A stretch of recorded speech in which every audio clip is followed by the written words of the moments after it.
കേരള ചരിത്രം. ഗുരുവായൂർ സത്യാഗ്രഹം 1931. ക്ഷേത്രപ്രവേശനത്തിനും അയിത്തത്തിനും എതിരായി നടന്ന സമരം. ഗുരുവായൂർ സത്യാഗ്രഹം. ക്ഷേത്രപ്രവേശനത്തെക്കുറിച്ച് പൊതുജനങ്ങളുടെ അഭിപ്രായമാരായുവാൻ പൊന്നാനി താലൂക്കിലെ ഹിന്ദുക്കൾക്കിടയിൽ കോൺഗ്രസ് ഒരു ജനഹിത പരിശോധന നടത്തി. ക്ഷേത്രം നിലനിന്നിരുന്ന അന്നത്തെ പൊന്നാനി താലൂക്കിൽ ഹിന്ദുക്കളിൽ നടത്തിയ അഭിപ്രായ വോട്ടെടുപ്പിൽ 77% പേർ ക്ഷേത്രപ്രവേശനത്തെ അനുകൂലിച്ചു. ഗുരുവായൂർ ക്ഷേത്രപ്രവേശനവുമായി ബന്ധപ്പെട്ടാണ് ജനഹിത പരിശോധന നടത്തിയത്. ഗുരുവായൂർ സത്യാഗ്രഹം ആരംഭിച്ചത് 1931 നവംബർ 1. ഗുരുവായൂർ സത്യാഗ്രഹത്തിന് നേതൃത്വം നൽകിയ പ്രസ്ഥാനം KPCC, Kerala Provincial Congress Committee. KPCC Guruvayur Satyagraha പ്രമേയം പാസാക്കിയ സമ്മേളനം വടകര സമ്മേളനം, 1931 മെയ് 5 സമ്മേളനം. വടകര സമ്മേളനത്തിന് നേതൃത്വം നൽകിയ വ്യക്തി JM ഗുപ്ത. ഗുരുവായൂർ സത്യാഗ്രഹത്തിന്റെ പ്രധാന ലക്ഷ്യം എല്ലാ ഹിന്ദുക്കൾക്കും ക്ഷേത്രപ്രവേശനം സാധ്യമാക്കുക. ഗുരുവായൂർ സത്യാഗ്രഹത്തിന്റെ പ്രധാന നേതാവ് K. കേളപ്പൻ. ഗുരുവായൂർ സത്യാഗ്രഹത്തിന്റെ വോളണ്ടിയർ ക്യാപ്റ്റൻ AK ഗോപാലൻ.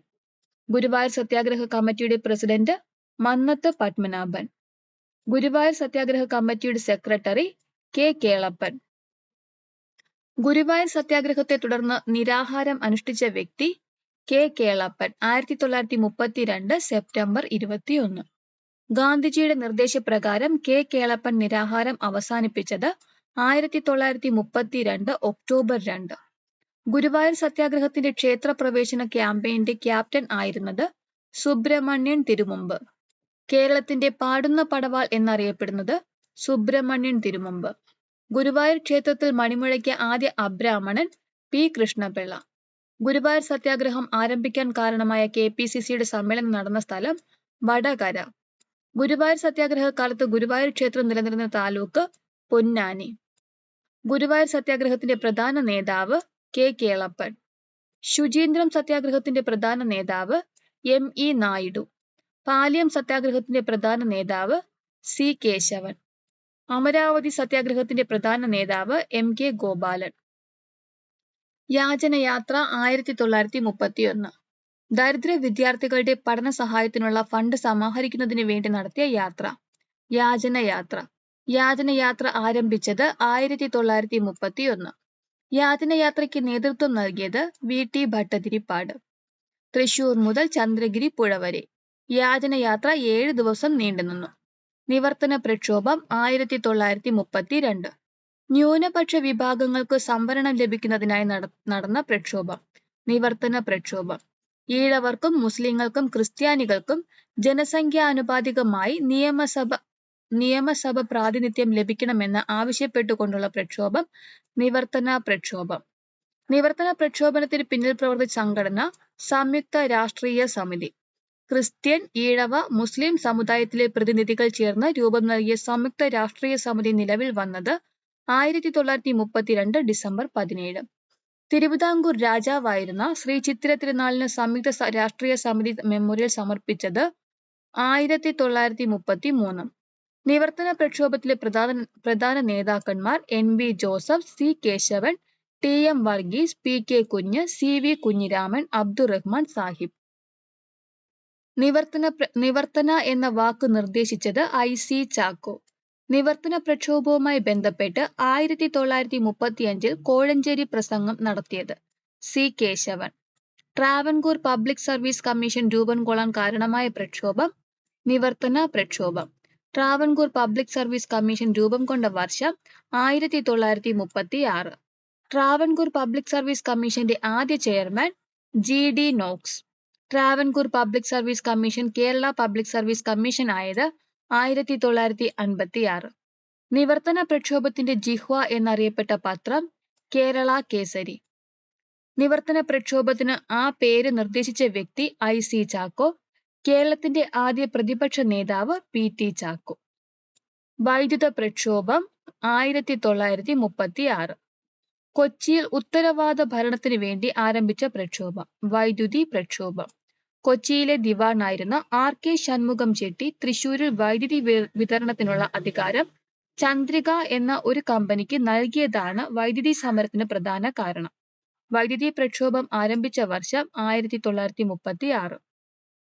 വൈദ്യുതി പ്രക്ഷോഭം നടന്ന ജില്ല തൃശൂർ. വൈദ്യുത സമരകാലത്ത് ശ്രദ്ധാകേന്ദ്രമായ നേതാവ് ഇ. ഇക്കണ്ട വാര്യർ. വൈദ്യുതി പ്രക്ഷോഭത്തിന് നേതൃത്വം നൽകിയവർ A. R. Menon, Ikkanda Warrier, C. R. Iyyunni. വൈദ്യുതി പ്രക്ഷോഭത്തെ അടിച്ചമർത്തിയത് കൊച്ചി ഗവൺമെന്റ്. ക്ഷേത്ര പ്രവേശന വിളംബരം 1936. തിരുവിതാംകൂറിലെ അവർണരായ ഹൈന്ദവർക്ക് ക്ഷേത്രങ്ങളിലേക്കുള്ള പ്രവേശനത്തിന് കാരണമായ വിളംബരം. ക്ഷേത്രപ്രവേശന വിളംബരം. ക്ഷേത്രപ്രവേശന വിളംബരം പുറപ്പെടുവിച്ചത് ശ്രീ ചിത്തിര തിരുനാൾ ബാലരാമവർമ്മ. തിരുവിതാംകൂറിൽ ക്ഷേത്രപ്രവേശന വിളംബരം നടന്നത് 1936 നവംബർ 12. ക്ഷേത്രപ്രവേശന വിളംബര സമയത്തെ തിരുവിതാംകൂർ ദിവാൻ സി. പി. രാമസ്വാമി അയ്യർ. ക്ഷേത്രപ്രവേശന വിളംബരം എഴുതി തയ്യാറാക്കിയത് ഉള്ളൂർ എസ്. പരമേശ്വരയ്യർ. മലബാർ ക്ഷേത്രപ്രവേശന ബിൽ പ്രസിദ്ധീകരിച്ച വർഷം 1938 ഓഗസ്റ്റ് 30. തിരുവിതാംകൂറിൽ ക്ഷേത്രപ്രവേശന വിളംബരം നടന്നത് 1936 നവംബർ 12. മലബാറിൽ ക്ഷേത്രപ്രവേശന വിളംബരം നടന്നത് 1947 ജൂൺ 2. കൊച്ചിയിൽ ക്ഷേത്രപ്രവേശന വിളംബരം നടന്നത് 1947 ഡിസംബർ 20. മദ്രാസ് നിയമനിർമ്മാണ സഭയിൽ 1938 മലബാർ ക്ഷേത്രപ്രവേശന ബിൽ അവതരിപ്പിച്ചത് സി. രാജഗോപാലാചാരി. കൊച്ചിയിൽ ആരാധനാ സ്വാതന്ത്ര്യം ലഭിക്കാനിടയായ വിളംബരം കൊച്ചി രാജാവിന്റെ വിളംബരം. മലബാറിൽ ആരാധനാ സ്വാതന്ത്ര്യം ലഭിക്കാനിടയായ വിളംബരം മദിരാക്ഷി ക്ഷേത്ര പ്രവേശന വിളംബരം. വിശേഷണങ്ങൾ. ക്ഷേത്രപ്രവേശന വിളംബരത്തെ ആധുനിക ലോകത്തെ മഹാത്ഭുതം എന്ന് വിശേഷിപ്പിച്ചത് ഗാന്ധിജി. ആധുനിക തിരുവിതാംകൂറിന്റെ മാഗ്ന കാർട്ട എന്ന് വിശേഷിപ്പിക്കപ്പെടുന്നത് ക്ഷേത്രപ്രവേശന വിളംബരം. ജനങ്ങളുടെ ആധ്യാത്മ വിമോചനത്തിന്റെ ആധികാരിക രേഖയായ സ്മൃതി എന്ന ക്ഷേത്രപ്രവേശന വിളംബരത്തെക്കുറിച്ച് അഭിപ്രായപ്പെട്ടത് മഹാത്മാഗാന്ധി. ഗാന്ധിജി തന്റെ അവസാന കേരള സന്ദർശനത്തെ ഒരു തീർത്ഥാടനം എന്ന് വിശേഷിപ്പിച്ചത് ക്ഷേത്രപ്രവേശന വിളംബരത്തിന്റെ പശ്ചാത്തലത്തിലാണ്. ക്ഷേത്രപ്രവേശന വിളംബരത്തെ തീർത്തും അഹിംസാപരവും രക്തരഹിതവുമായ വിപ്ലവം എന്ന് വിശേഷിപ്പിച്ചത് സി. രാജഗോപാലാചാരി. ക്ഷേത്രപ്രവേശന വിളംബരത്തെ തിരുവിതാംകൂറിന്റെ ആധ്യാത്മിക രേഖ എന്ന് വിശേഷിപ്പിച്ചത് ടി. കെ. വേലുപ്പിള്ള. പട്ടിണി ജാഥ 1936. മലബാറിലെ ജനജീവിതത്തിന്റെ ശോചനീയാവസ്ഥ മദ്രാസ് ഗവൺമെന്റിന്റെ ശ്രദ്ധയിൽപ്പെടുത്താൻ വേണ്ടി നടന്ന ജാഥ. പട്ടിണി ജാഥ നയിച്ചത് എ. കെ. ഗോപാലൻ.